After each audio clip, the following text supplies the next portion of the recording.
Hello, welcome back to Man vs Film. There is a new Buster Keaton set out at the moment from Eureka, which means I have to delve into it. And we are starting off with number 224 in this set, which is Our Hospitality. And this is one of the earlier Keaton movies, came out in 1922 or 23, and it revolves around a kind of real life tale between the Hatfield and the McCoys, but this story is repurposed here into the Canfields and the McKays, and we have a rather dour and kind of sad opening to this comedic film. We get the idea that for generations these two families have been killing each other for a reason that they don't even know anymore, and we're opened up to William McKay, who is going home to his family, realises that somebody's coming for him.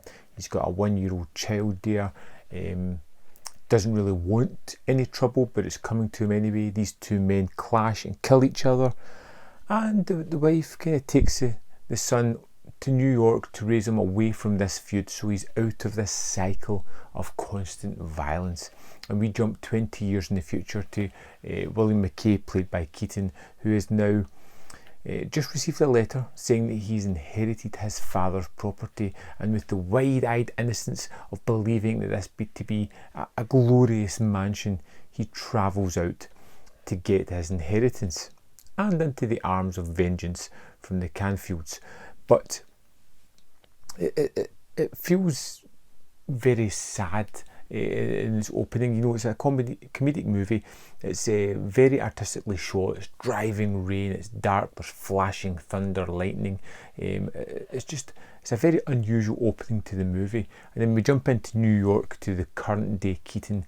We get this wonderful just sight of him on this prototypical kind of bike without pedals, which is just a weird thing, but it's interesting to see.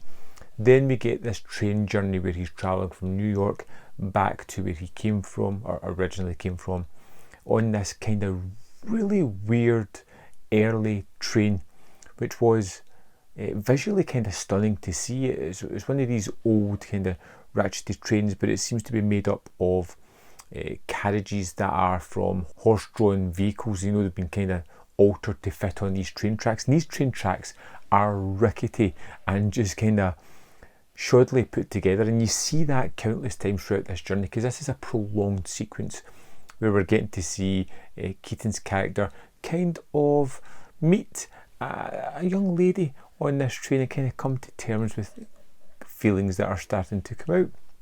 And it's really funny to see this kind of sequence played out, because we have these train tracks.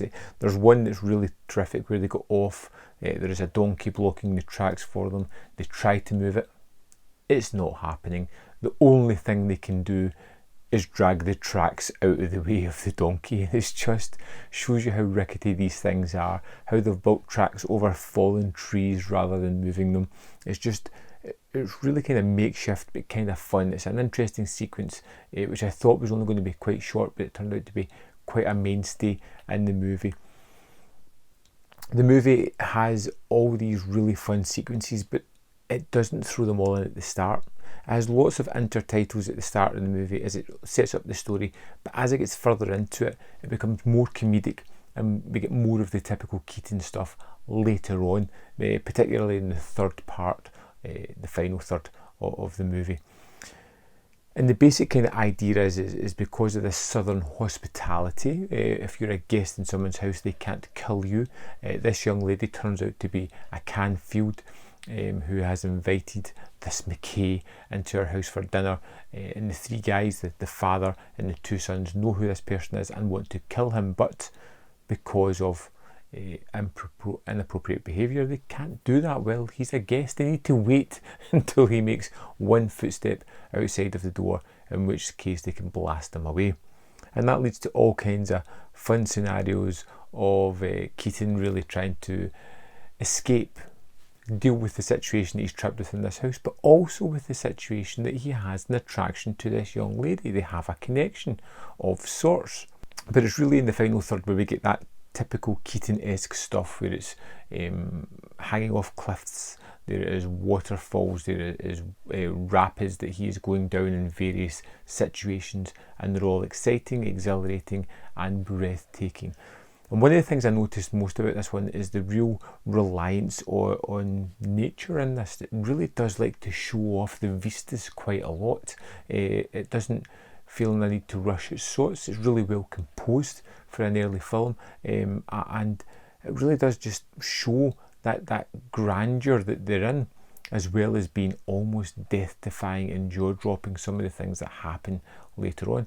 I really kind of grew to like Our Hospitality. I was a little bit taken back by the start and the sort of influence of heavy plot within this one.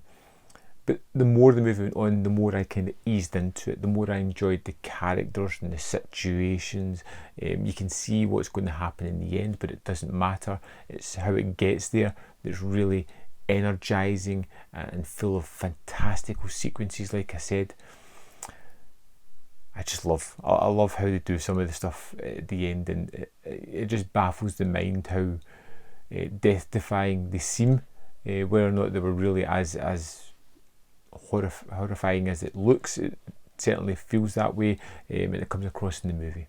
I really kind of enjoyed Our Hospitality. I'm looking forward to moving on to the next one, which I think is Go West. Yep, which again I know nothing about, and I don't care. I'll read the booklet from this one once I've watched all three of the movies. But so far, it's a really good start, and one of these Keaton ones that I wasn't expecting. A little bit more plot, a little bit more story than I was expecting, and a really well constructed movie. I'd love to know your thoughts on Our Hospitality. If you've seen it, let me know in the comment box below, and I'll see you next time on Man v Film.